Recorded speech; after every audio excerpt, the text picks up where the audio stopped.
Welcome back to Eggs, the podcast, where we feature the best and brightest minds in business leadership, entrepreneurship, and technology.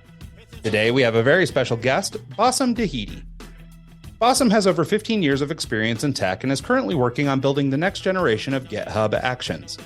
He is a thought leader, engineering manager, and startup founder who's advised some of the largest enterprises in delivering their engineering vision and strategy, optimizing their software development lifecycle, and adopting DevOps best practices. Bassem is also the founder of glich.stream, a platform he uses to share software engineering insights from his broad range of engineering experience. Let's dive into Bassem's insights on code, system design, engineering management, and more. Join us in welcoming to the show, Bassem Dghaidi. Hey, Bassem, how are you? Doing great. Thank you for having me. Excellent. Sorry if I butchered your name. I did my best, but I don't have a lot of exposure to Lebanese last names, so I did my best. It's a tricky one, even for the Lebanese folks. Don't worry about it.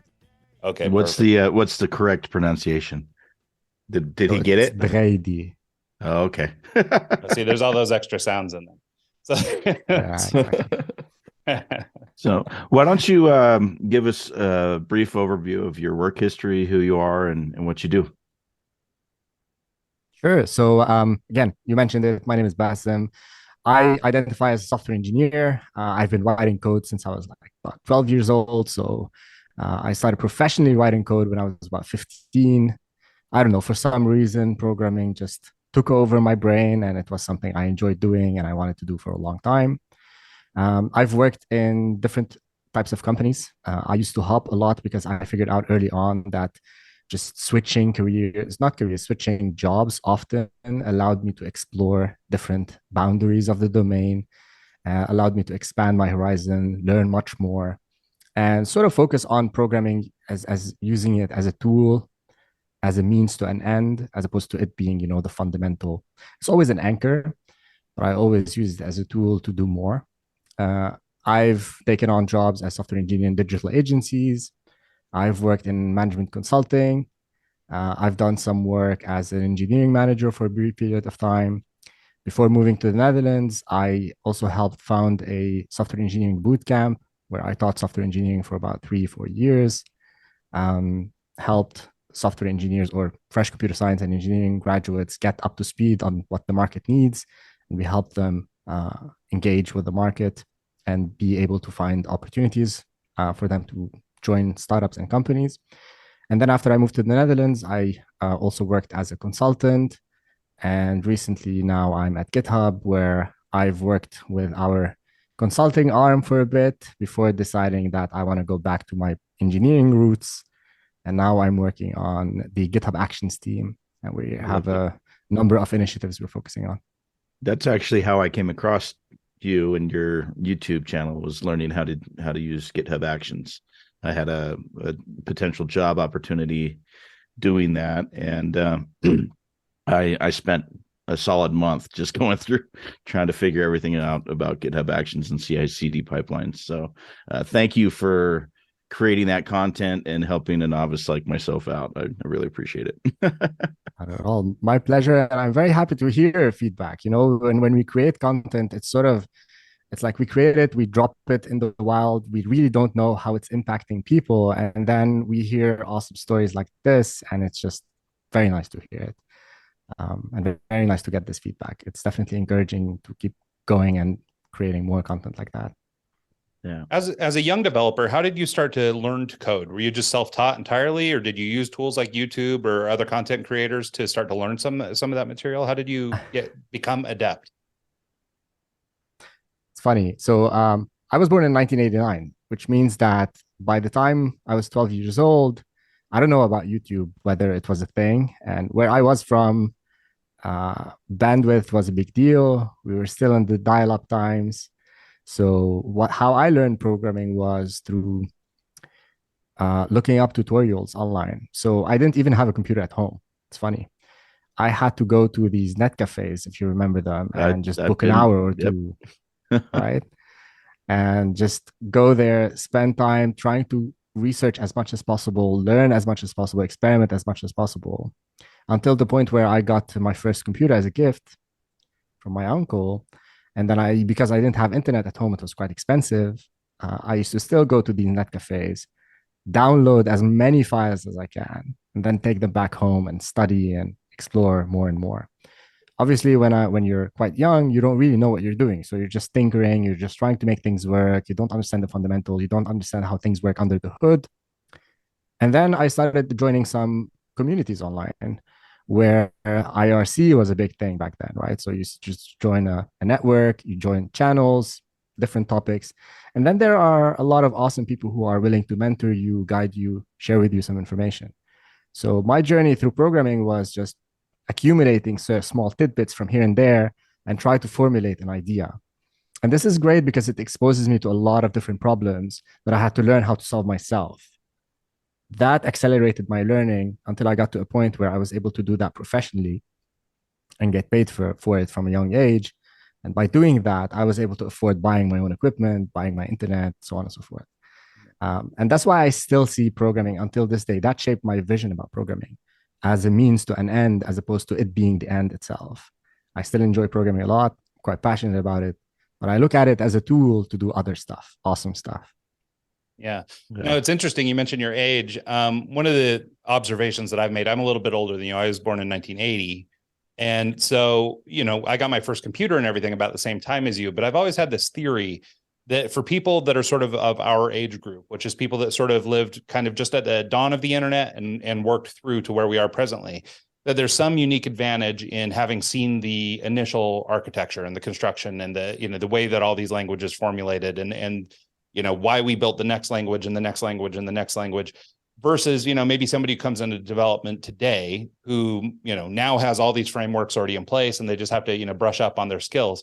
Do you see sort of your way of doing it as an advantage, or do you think kids today or young developers on the rise have an opportunity that's somehow better than what we had? It's funny that we're getting into this conversation because I feel old when I look at how the youngsters right now are learning programming, and I'm like, on the one hand, I envy them because they have all these awesome resources that they weren't accessible to me. But on the other hand, I'm like this old guy shouting at the screen, no, this is not how you do it. You have to learn the fundamentals first, right? You don't start with, HTML, CSS. You don't build a mobile app before learning what happens on the hardware level. You need to understand what bits are and the bytes and how the compiler works and the operating system and all of that stuff, right?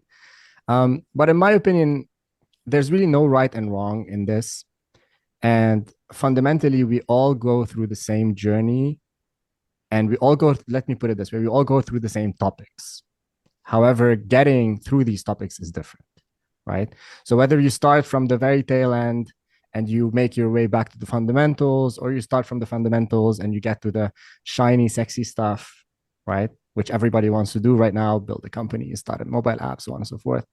It doesn't matter. As long as your coverage is high, as long as you touch these topics, you're good to go. That's my opinion on it right now.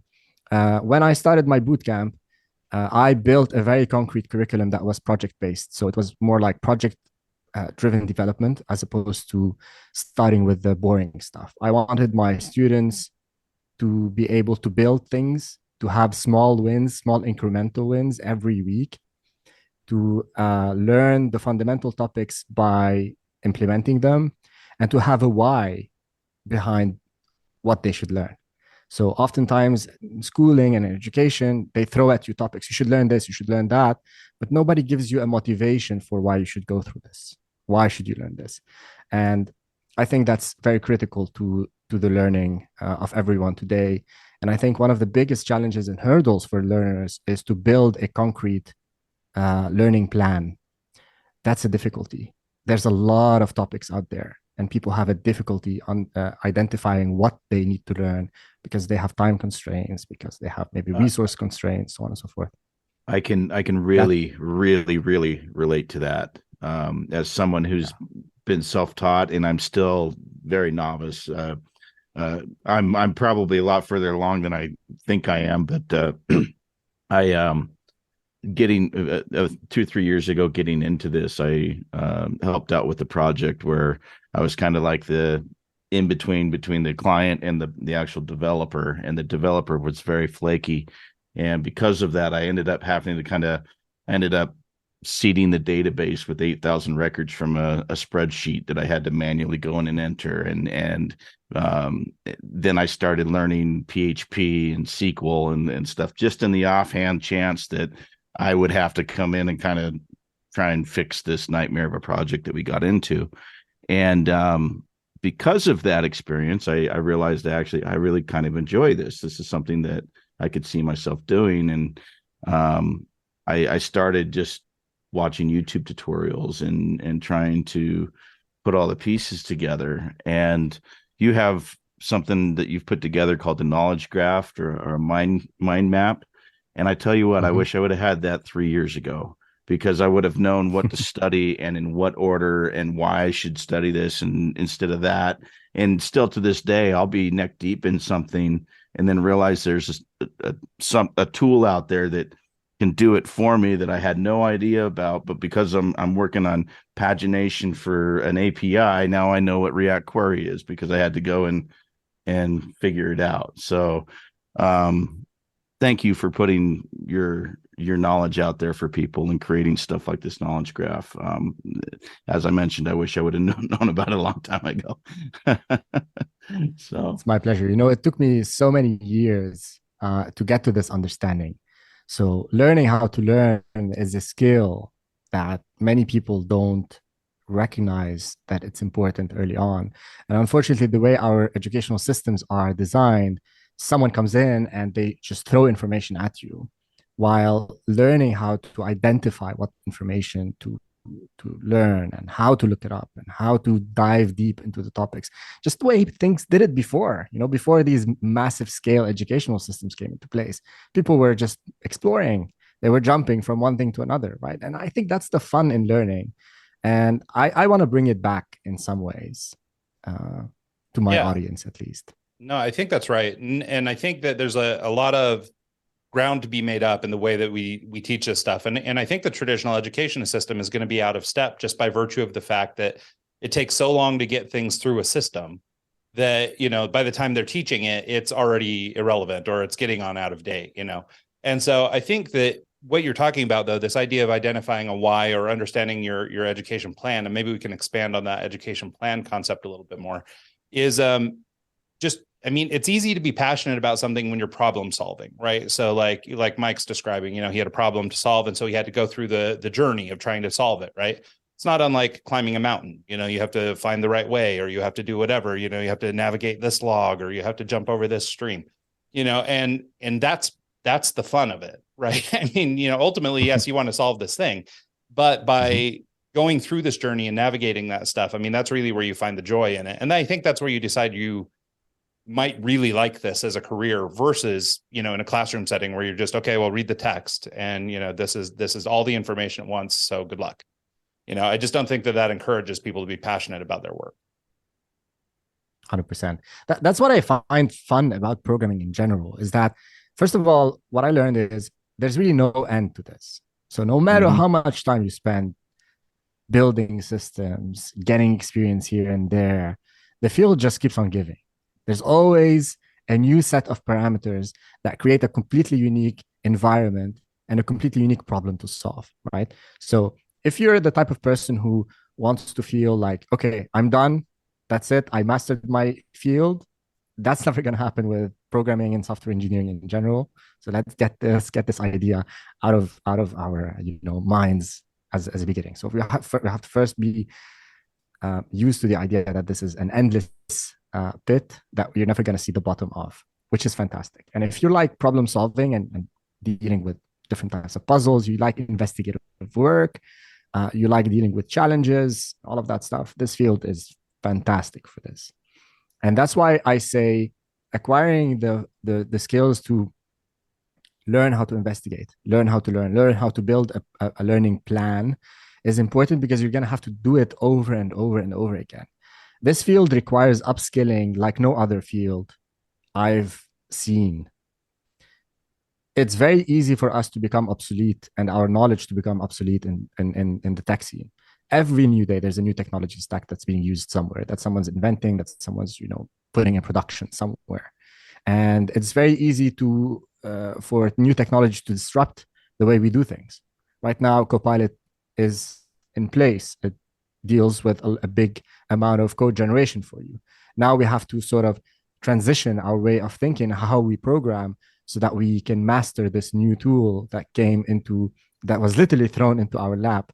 We didn't really bring it in. It's just like it's sort of out there. And if you don't use it, you're going to fall behind. So you sort of have to you have to adapt very quickly. You have to learn it. So this field is is endless. And we have to be comfortable with that idea for us to be successful in it. So let's talk a little bit about that, actually. For those who don't know, GitHub, where you work, is essentially, it's like a library. You go to the library, you check out the code, you make changes to the code, and you check it back in when you're done, and it kind of stores the code and allows people to work on a large project together. And it's a repository for your code. And Copilot is a new thing that came out from GitHub, where essentially it's almost like an autocomplete for, as you're typing, it'll kind of like think about what you're typing and like, oh, hey, you're trying to do this. And they'll give you a block of code, and you can literally just hit the tab button and it'll fill it out for you and get it at least 90% of the way there. You might have to make a few minor changes. And that, to me, as someone who is kind of entry level and up and coming, I would spend a long time just, okay, how do I create this function? And to have it kind of just like do it and get me 90% of the way there, it has made it so much easier to kind of just get up and running. But at the same time, I kind of feel like it might be a crutch for entry level guys like me, that could actually maybe hinder us a little bit, not necessarily going through the steps that you had to go through, memorizing certain things and knowing how, I need to do this instead of that. Can you maybe talk about Copilot and the changes between the first version and what just launched with Copilot X? For sure. So Copilot is, I think it's going to be remembered as the tool that brought in that started the era of AI assisted coding. And I think with the introduction of large language models and the work that OpenAI did, and how much they brought transformer architecture, and they made something so sort of magical in a way, out of it. Copilot is an adaptation of that, and it's focused more on the code as opposed to generating like English text or any other language text. And I think Copilot is, as you mentioned, a tool that can assist you with solving different programming problems, let's put it that way, from a very general standpoint. And it can help you write code faster. It can take on some of the menial work that you have to do as a developer, because there are different categories of problems that we solve as developers. There's the problem solving, the difficult ones, the algorithmic thinking, structuring. You might need to think in terms of abstractions. You might think you need to restructure your code in a certain way. You need to design your code in a certain way. But there's also the aspect of writing the code, which sometimes becomes a bit redundant and boring, and there are some, less important activities. I like to think of AI-assisted coding as the tool that can help me take care of the boring aspects of programming, so that I can focus on the more important stuff. Like, how can I design my system? How can I architect it in a way that it can do what it's supposed to do? How can I design it for scale? These things, currently, the AI tools are not able to solve. So anything that requires some design, architecture, AI tools cannot help with. Anything that is more of the same, these AI tools are fantastic for. So Copilot can help you with a lot of this. And the first generation of it was built on the Codex model, which had its limitations in terms of how much context it can understand. So for it to be able to spit out some useful code for you, it has to understand what it's working in. So the environment that it's running in, the code you've written before, and potentially what you want to write in a bit, right? So that it can give you a suggestion that is meaningful. That context is limited. How much context it can absorb is limited in nature. With the new generation that's coming in right now, Copilot X, we expanded the capabilities of Copilot so that it uses the GPT-4 model that was released by OpenAI, which has the capacity to generate, to first of all, to crunch a lot more context. So it can absorb more code from your code base, which means it can derive more or better outcomes or outputs. The model is trained on a much larger code base, so it has seen a lot already, which makes the suggestions so much better.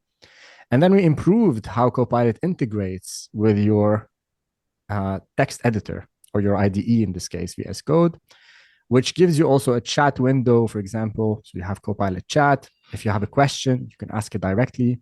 The best use cases for it. Yeah. I find this fascinating. Why? Because imagine you're working on a piece of code and you run it and it spits out an error. But this error is the first time you've seen it. You can either take this error and try to Google it, right? And look it up. You'll probably spend like 20 minutes, half an hour, or 5 minutes if you're lucky. But most of the time you go on these rabbit holes because you cannot find the answer to your problem. Or you can feed this error to Copilot chat and tell it, what is this error? What does it mean? And then see what it spits out. 80% of the time, again, anecdotal, I don't have the statistics, but from my experience with it, it will say something that is extremely useful and it solves my problem right away. 20% of the time, it spits out something completely irrelevant and then I have to go do the digging. But imagine how much time I saved by just getting the result in the best case scenario, right? So I've been down both roads. When I first started, this wasn't a thing, and I'd do the Google search and I'd find, 80 different articles on, like this could be the problem, this could be the problem, and then you go down the rabbit hole and you finally figure it out. And then I went to ChatGPT and I would copy and paste my code and ask, why am I getting this error? And then it would, after a few back and forth, usually I could figure it out. Now, knowing that you have a chat feature built in, I haven't seen this. I'm going to have to go. I actually subscribe to Copilot, and so now I'm going to have to go and update and see if I can play around with that. But that sounds really cool. Like just the ability to have the back and forth and be able to debug in a much more efficient way. That's really neat. 100%. You can also tell it, like, explain this code chunk for me. And because it's not ChatGPT in the sense that for ChatGPT, for it to give you relevant results, you need to feed it the context. But Copilot Chat is integrated already with your code, so it can already derive the context. So even if you ask it like a very simple prompt, it will be able to give you a much better suggestion than ChatGPT because it's already aware of where what you're doing, where this prompt is coming from. It can predict sort of what you're going to ask it, right? So it gives you a more relevant answer. And again, Copilot X is just the vision of GitHub when it comes to AI assisted programming. It has a lot of other components. So Copilot Chat is one of them. There's also Copilot for pull requests. There's also Copilot for CLI tools. So if you want to run some Linux commands and you don't know how to do that, you can just tell it what you want to do in English, and it can translate that for you to commands, and that you can just run. That's crazy. And there are other elements to it as well. Copilot for docs, which it can read a lot of documentation for you, and then you can ask questions about the documentation you fed it, and you get more relevant responses. That's so amazing. Cool. Yeah, I wonder if we can maybe kind of keep this kind of AI conversation going, because we began our conversation talking about sort of the importance of fundamentals and having a why and all this stuff. And I know that AI is really scary for a lot of people, but I wonder if we could talk about the future of the role of the engineer, because like the way I see the GPT tools right now and the AI tools right now is they sort of require that you have some contextual knowledge of what you're doing, right? Like I, as a novice programmer, could probably not sit down and ask the right questions or put in the right code to come, sort of build something from scratch without any fundamental background. But the GPT tools will get better. They're going to be able to do a lot of the coding for you down the road, and maybe they already can.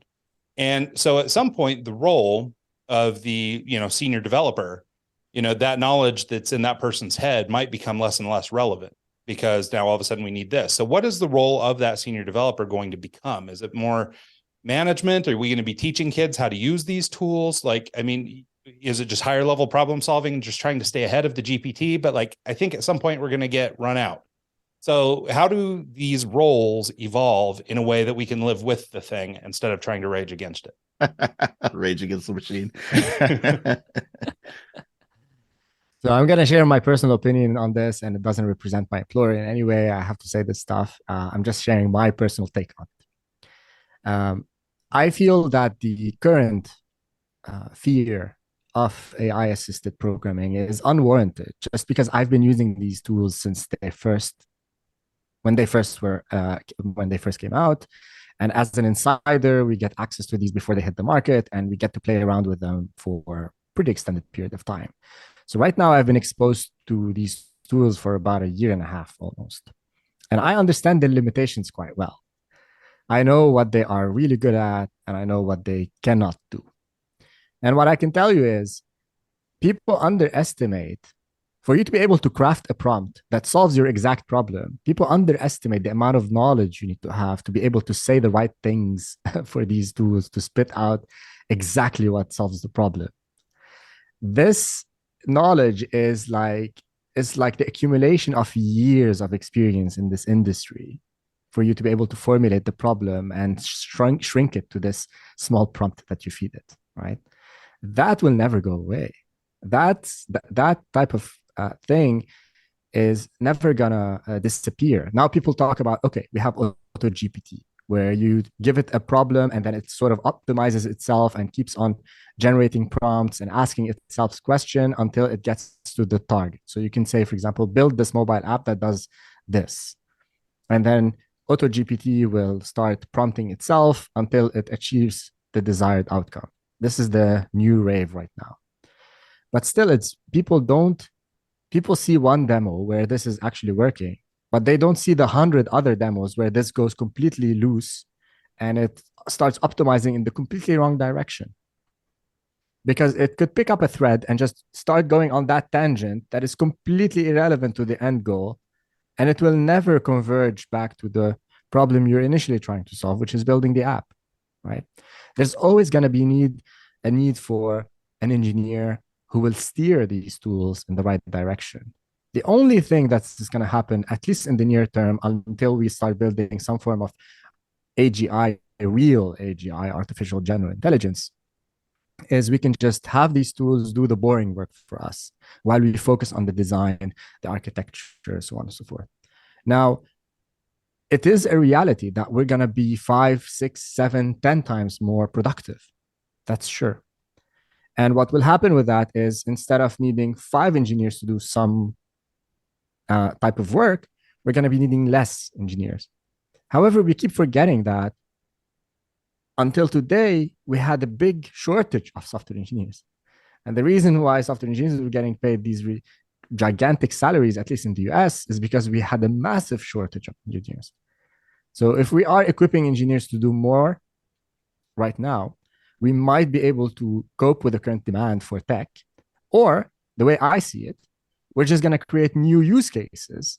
We're going to just be able to expand our horizon, build more, build better, build at an even bigger scale, solve more interesting problems because we became more efficient. It doesn't always have to become a zero-sum game as we always like to make it.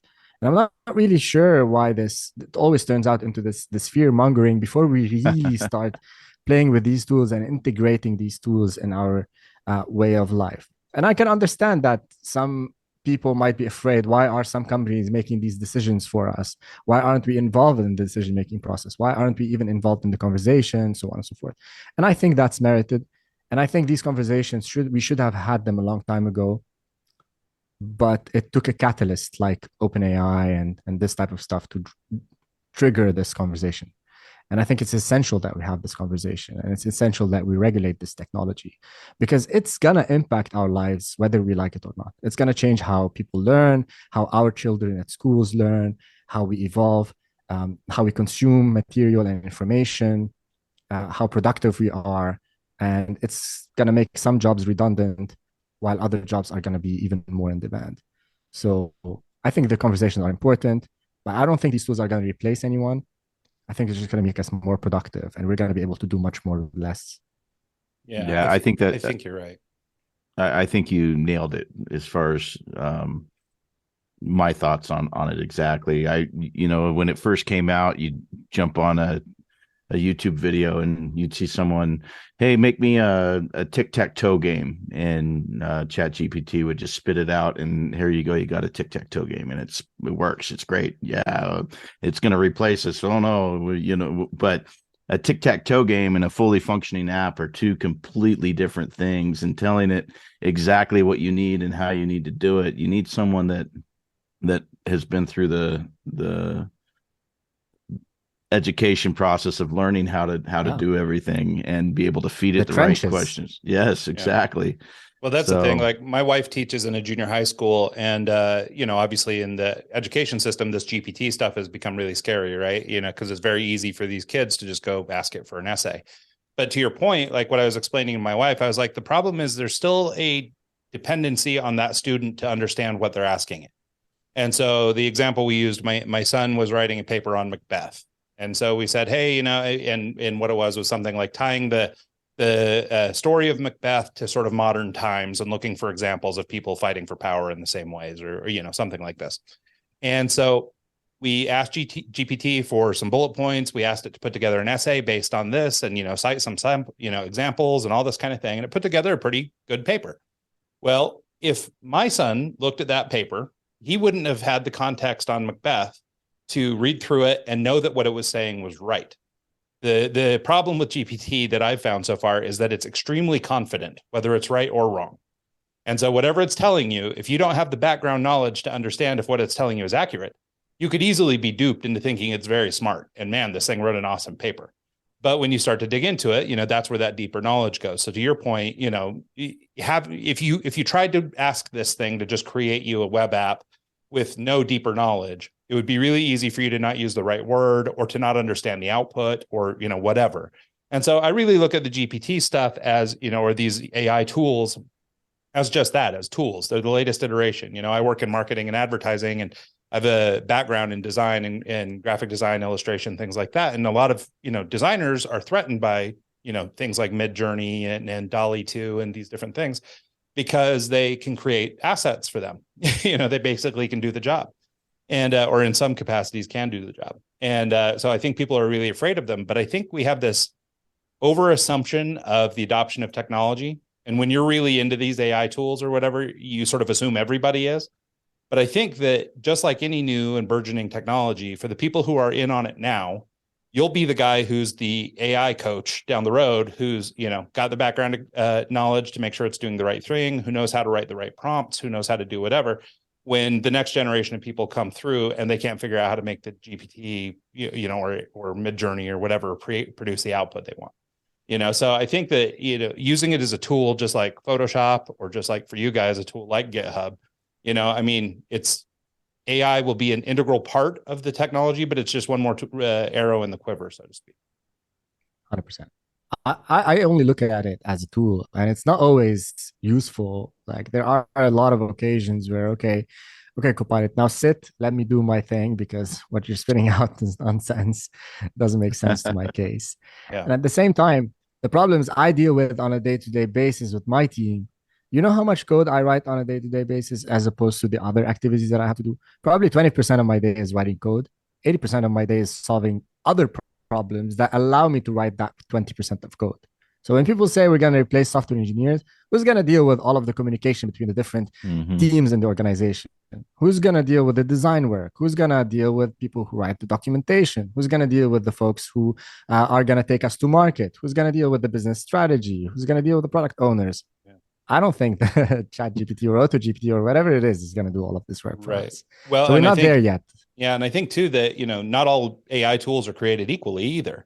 And so like the example that I just ran into, I decided to try and use it for a design project I had. It was creating a poster for a May the 4th and Cinco de Mayo thing kind of put together, right? So a Star Wars themed Cinco de Mayo, basically. And so, and they had a really low budget. They didn't want to pay me to do a real illustration and take the time to create something and concept out some stuff. They're just like, we just need a flyer we can hang on the wall, quick and easy. So I went to Midjourney and I went to DALL-E. And I prompted both of them with the same thing, which was basically, give me like Yoda with, traditional Mexican garb and, Mexican food and all this stuff around.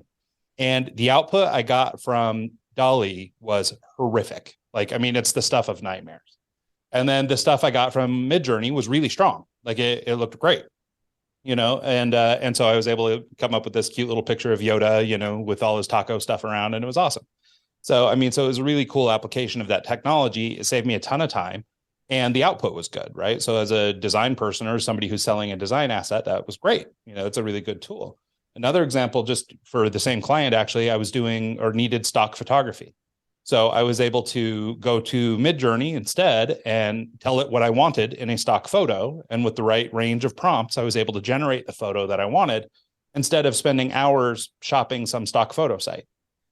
So I mean, so I can see that there's a lot of practical uses for these things, but I can also see, just between those two tools, for example, I mean, where Midjourney is at versus where DALL-E is at, like, it's not there. Like they're just not even the same thing. It's a world of difference. Yeah, for sure. I mean, a lot can go into the design of these tools, and there are a lot of tweaks and a lot of optimizations that you can do. And without getting too much into the technicalities, there's a secret sauce that can come into play that allows you to have this better yield on one tool rather than the other. And it's very important the data you train the tool on. Right. So there's a lot of controversy about Midjourney, for example, that it's sort of ripping off other artists' work. This thing it's able to generate, it's not really coming out of the blue. It's been trained on other people's material in a way, right? That a human being cannot really do itself. And that's also one of the big debates that are currently being had. Will these models be as performant as they were without building on top of the creations of other human beings, or like even the total of humanity to a certain extent, right? And that's a very valid question to be asked at this point in time. Well, and it might be interesting to just explore that quickly if you've got a minute. Just it hit the news today that Grimes, who's a singer, and she's always been really forward thinking on NFTs and all this other technology, she's basically said that she'll split royalties with anybody creating music with her voice in AI. This is off the heels of some Drake song with The Weeknd that was totally fabricated in AI that, went viral and all this stuff, and they had nothing to do with it. And so it creates a really interesting point. So to your point about Midjourney, basically scrubbing the world's art and then, using that as its knowledge base, how do you think that ends up? I mean, even code to some example, or to some extent, there are standardizations, but some people wrote that stuff. Like that code was designed by somebody, and now we're doing our own thing with it. Or in the, world of music, we're using your sound or your voice or your likeness to do whatever. So like, where are the lines, do you think? What are your opinions? The thing is, I don't have the answers, honestly. And I think about these things all the time. I think these tools are inevitable in a way. And it's sort of the accumulation of the entirety of humanity's progress. Mm-hmm. So this is the summation of all of our work as a humanity in a way, right? The ability for these tools to be able to even crunch this amount of data. It's not about the GPUs they use and all of that stuff. These tools without and the models, these tools without the what we created as humans mean absolutely nothing. They can generate nothing, right? Now the question becomes, I think Grimes is smart in the sense that she knows that it's inevitable, that someone's going to rip off or use her voice or whatever in the future to create anything. And before she can start fighting it, because I think that's going to be a losing game, it's always going to be a leaky problem, she figured out a smarter way where she can split the profit and just let's preemptively anticipate this move and let's figure out how I can profit from it. And I think all of the creators should start thinking along these lines. The main problem I can think of is how do you control it, right? And I've been playing with the idea of maybe crypto coming into play, where we have some extremely microtransactions that can come into the game over here. I'm not a big advocate of crypto. I don't like the concept at all. But I think the idea of having minute or small microtransactions happening at very quick speeds and with very small fees will be important for this type of stuff to actually work down the line, where every time you make a generate something using someone's voice or whatever, a small fee is immediately deducted or paid or whatever, and then it's immediately transferred. Yeah, it's I interesting that think we're that gonna you say need that. an internet currency. Yeah. No, it's interesting that you say that because like I've long been contemplating ways to use blockchain technology for asset protection, right? Some way of tracking a ostensibly an NFT as it moves around the internet so that basically you could get paid on your rights, right? I mean, if you created something and you have sort of this digital ownership, is there a way to track that thing across the internet, right? And so I think it's interesting that you two landed on sort of the idea of a crypto exchange or something, basically to commemorate these transactions or these things that are happening. And I think you're right that some type of technology is going to be the solution. But it's funny because I was having this discussion in my own head about, the copyright implications and, stealing somebody's likeness. I mean, there's all kinds of examples of this already. They're sticking Joe Rogan in commercials and they're doing, all these guys in ads that are not agreeing to doing the ads. And so, I mean, there's all kinds of this stuff and they hide behind shell corporations and all that stuff. And I think you're right that it's inevitable that this kind of stuff will happen. I would also argue that it's always happened. Whether I mean, we might be able to do it better now, but I mean, people always ripped off people. They stole artwork or they traced a design or they did whatever. I mean, this is like something as old as time. It feels new, but it's old. And so, but I would argue too that from a collective knowledge of the world standpoint, that basically this is how we do everything. We all learn from one another, right? The way that I draw or paint or whatever might be influenced by some artist that I saw that I liked, or some piece of work that I did, or the music I might make might be derivative of, some old musician that I really liked, or, a previous generation rapper or whatever, I mean, well, I'm getting old, so it all sounds the same to me nowadays, but just look at Greta Van Fleet. Who did they rip off? Yeah. They sound exactly like Led Zeppelin.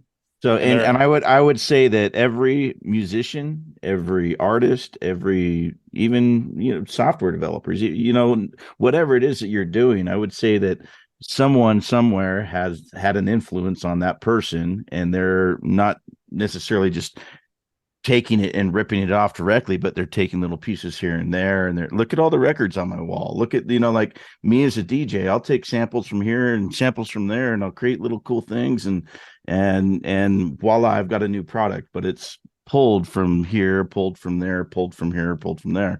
And, whether it's, GitHub Copilot, pulling from open repos, the public repos, and using existing code sources that are out there to help you finish, whatever it is.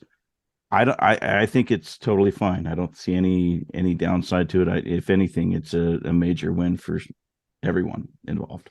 So I don't know. Did I slaughter that? I think we can get pretty philosophical about this, but I think that fundamentally the issue in my mind is as follows.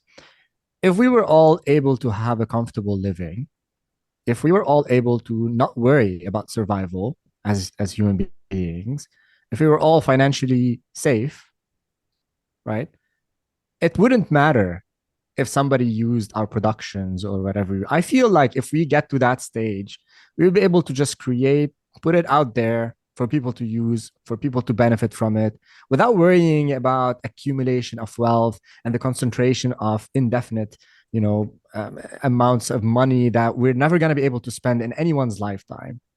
And I'm not necessarily anti-capitalist, but I think this concentration of wealth in a limited amount of people in the world is at the root cause of a lot of the friction that we see on a day-to-day basis. The lack of a proper distribution of wealth. These tools should not be created to move huge amounts of money from people's pockets and concentrate them with the very few. These tools should improve humanity overall. Mm-hmm. And that might be quite utopic, but I feel like we need to make a major paradigm shift and have a major change in how we look at things as human beings. We're blessed with these awesome creations and having the ability to create these things. We need to start thinking about our fundamental societal structures and economic structures. And technology is not going to save us from everything. We have to really rethink how we behave as human beings and how we work with each other. And I think that's fundamentally what needs to happen and down the line. And I hope we get to a point where we can start tackling these problems. Yeah, and I might just add too, like in the spirit of, people who are afraid that their IP is being stolen or whatever. I mean, there's always going to be a spot for sort of the hardest workers or the people who put in the most energy or, the people who are the most charismatic or whatever. Not even so much as it pertains to wealth and things like that, but just like, if you go out and work hard, you'll develop a reputation around your people, right? Whoever your audience is, whether that's your local community or whatever, right? I mean, if you're the guy who gives the most to the youth sports program in terms of time and energy and that sort of thing, that's how you'll be known, right? In your community where it matters. It doesn't matter as much about being big and famous or whatever, right? So if you're creating artwork that people love, I mean, it does get muddy with the capitalistic aspect, which is just, if I'm selling Grimes' album as my own, then of course, we start getting into some fuzzy territory because those people should be allowed to perform their art too. But I do think that there's always going to be opportunity for the people who are willing to earn it. And then the other sort of dichotomy that I always counter with when we talk about things that are technological is that there are parts of the world where having AI just literally doesn't matter. Like this isn't where they're at, right? And there are I always make a joke about, finding some unknown continent and then taking the toaster oven there and, becoming the inventor of the toaster on some little island and just, bringing toasters to the world. But the idea is basically that, okay, so the technology we're talking about, it is present, but it is also future technology. And for so many people, that's just not even where we're at yet. So it's like, we're playing this game, but other people aren't even playing it yet. Yeah. 100%. Agree. I agree. I come from Oh, go ahead. Sorry. Yeah. No, I just wanted to double down and say that I come from a tiny town in Lebanon, and for my mom, it's extremely difficult to explain what I do and all of this tech stuff that I work on, right? So yeah, this is not even on their radar, everything we're discussing today. Yeah. And I do think that, as a global society, I hope that these technologies do improve things and maybe move these parts of the world that are maybe behind technologically forward more quickly. Maybe they get to skip a couple steps in sort of their industrialization or whatever, so that they don't have to, they go from, I don't know, burning fossil fuels or dung or something to, right into electronic technologies or solar or something, instead of having to figure it out themselves because this technology exists. So hopefully it will benefit everybody. But I think that there's a lot to be said too for, we live in this bubble and not everybody's here yet. Yeah. This has been a great conversation. I was wondering if maybe we could kind of pivot a little bit and talk about up and coming software developers like myself and getting your first role and getting your first foot in the door. And when you get that first foot in the door, what kind of changes come into place working in a team environment on a software project and things that like maybe your first role in software and what changed from being, just someone who's passionate about it to actually doing it for a day-to-day job? What kind of things change and what kind of things do you need to be aware of in working with a group? It's a big and very important question. It's also the backbone of my bootcamp that I helped design. And the element that I think is the backbone of doing this jump from an amateur to a professional is the soft skills. Mm-hmm. And every techie thinks that, no, it's the accumulation of technical knowledge. It's not. What's going to make you a professional software engineer are the soft skills, the array of soft skills that you need to acquire. This is the most difficult part. And this is the thing that takes a lot of engineers a lot of time to master because they think it's not important. So having mastered the fundamentals is important. Sure, if you're joining a web development company, you need to learn how to do web development, back-end development. You need to learn maybe a framework or two. You need to learn a programming language. You need to learn a bit about the front end, how it works, whether you're building for the web or mobile, doesn't matter. You need to learn a source control solution, so how to collaborate with other engineers. You need to learn a little bit about how you can store that code somewhere safe. You need to learn about how to also publish that code in a way that is sort of automated to a certain extent. And you need to learn a little bit more about security. These are the fundamentals, right? Once you master those, the rest is how to deal with people. How can I communicate? How can I get the group to converge towards a common objective? How can I rally people around my technical idea? How can I debate my technical idea in a way that attracts others to follow along? How can I make sure that um, um, how can I communicate to my managers, my product managers? How can I relay technical ideas in a very simple terms so that everybody I'm engaging with who's non-technical can understand the trade-offs that need to be made? Because one of the most biggest constants in software engineering is you cannot solve for everything. Software engineering is more of an optimization problem than it is a solving a function problem. You know, so in math, for example, you get a certain problem, you do put in some input, and then you get some output. And people think that software engineering is like that. You put in some input, and your brain needs to do something, and then you need to spit out the solution. It's not like that. Programming is more of a trial and error, optimizing, changing things gradually until you get to the point where you need to get to. And learning this as early as possible and understanding this small thing is very important for you to be a good software engineer. And that's going to be the distinction between good engineers and engineers who are going to be low performers, in my opinion. The technical, it's inevitable. You're going to need to keep on growing yourself. There's always going to be something new to learn. Don't chase the trends early on. Focus on mastering the tools that you have at hand, and then start expanding your horizon as you see fit and as new opportunities become available for you. And take your time, be patient, enjoy the journey, don't rush it. I was very in my beginnings when I started working, I was always like in a rush to get promoted, to get more responsibility, to become the team lead, to become the manager. No, spend time crafting, enjoy the time you get with the code and problem solving. You're going to get less of that in the future with more experience. You're going to have way more responsibilities that are not related to writing code, and you're going to miss that part of the job. I wanted to ask you too, do you see like boot camps like your program, and obviously there are a lot of other programs out there, so assuming we have a great boot camp, are people prepared to actually go into the workforce after taking something like that? Like, are they at a level where they could take an entry-level job somewhere? And how do you find those? Because you mentioned earlier that there are a lot of topics to learn, right? And so, and you just mentioned, don't go after the trend. Okay, so I'm not going after the trend, but I've put together 3 or 4 different languages that I know. But I mean, can I parlay that into a job? Like, will somebody know that I'm teachable and just let me come in and learn on the job? Or like, is there some other piece that I should be creating or doing or thing I should be doing that would maybe bridge that a little better? Okay, let's unpack it very transparently. Okay. So first of all, not all bootcamps are created equal. And the bootcamp I helped found had a very important distinction to all other bootcamps. We didn't accept anyone who didn't have a computer science or an engineering background. So our bootcamp was not to teach programming from nothing. Our bootcamp was sort of a career accelerator.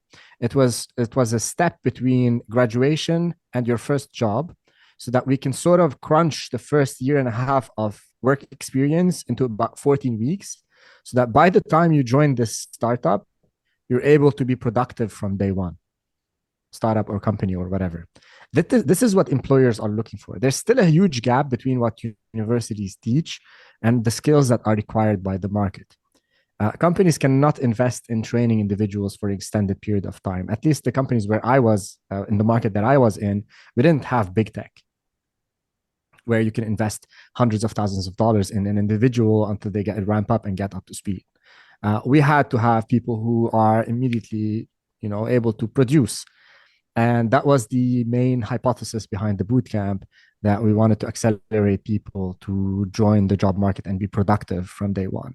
Now, the bootcamps that train someone on everything programming within 14 weeks, I think that's sort of mission impossible. Mm-hmm. And people were able to get away with it just because there was so much demand for software engineers that companies would work with pretty much anyone who had any level of experience.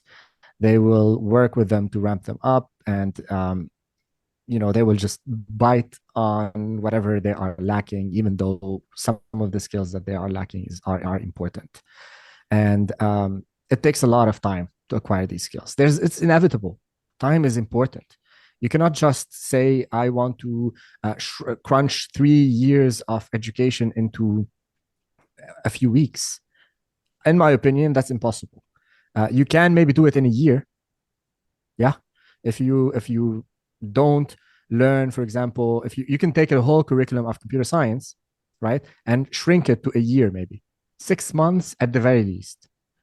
Why? Because you take away everything operating systems, you take away all the database theory, you take away everything related to algorithms anything advanced in terms of algorithms. You take away anything related to discrete mathematics and all of that stuff. You focus on programming languages, algorithms, data structures, and you add to that everything related to databases and frameworks, and you can get a functioning programmer within a 6 months to a year period. And if you give them a specific set of problems to solve and projects to build, that will walk them through the important initial pitfalls of programming, where they can acquire this hands-on experience of what happens if they drop a database, what happens if they see the database in the wrong way, what happens with SQL, what happens with some of the security aspects of programming. So if you walk them through an intentional set of problems that will get them this knowledge very quickly, I think it's feasible within a few months period. So I went through boot camp. I did a 12-week boot camp that was it was one of the ones that was designed for the teach them from the ground up, and by the end how to be a software developer kind of thing, right? And I as someone who had studied on my own beforehand, the first 5 weeks I felt was a waste of my time. And then it's all of a sudden went from a waste of my time to way over my head. And I had 4 weeks to figure out everything. And it just was crunched into, like way too short a time. And I kind of feel like I wasted my time doing it, because I think if I had the right inputs and the roadmap like you've provided to study on my own, I could have done it on my own in my own kind of learning environment and gotten more out of it, rather than trying to crunch everything into such a short amount of time and feeling overwhelmed. And then I have to go back and relearn it all, because there's no way you can just pack it all into that short amount of time. So I'm glad to hear you say that. And I really appreciate this conversation that we've had. Unfortunately, we're out of time. We've hit our hour mark, and with that, can you maybe tell people how they can get in touch with you, where they can reach out and learn more if they want to? Yeah, definitely. So I will make it easier. All of my links, all of my social networks, all of my content, everything is in one link, glich.stream. And Glitch, I thought it would be funny to write it in a way where there's a mistake, so you don't write it in the proper way. It's GLICH. But that's, if you have a startup, don't come up with weird names. Just use something more standard. So if you go to glich.stream, you will find all of the links, and you can reach out to me over there. That's great. We'll be sure to share that too, in the show notes and everything. So thanks so much for doing this. Yeah, no, this conversation has been awesome, and honestly, it could go on another half hour. I mean, there's so much to unpack here, and we didn't even cover all the bases that I had hoped to. But I'm grateful for your insights on AI and all this other sort of relevant stuff that's happening today, and I think you provide some great resources for people who are on the up and coming. So thank you for all that, and God bless on your future work. Thank you so much for having me. It was a blast. Absolutely. And thanks so much to everybody who tunes in the show this week and every week. And we'll see you guys next time.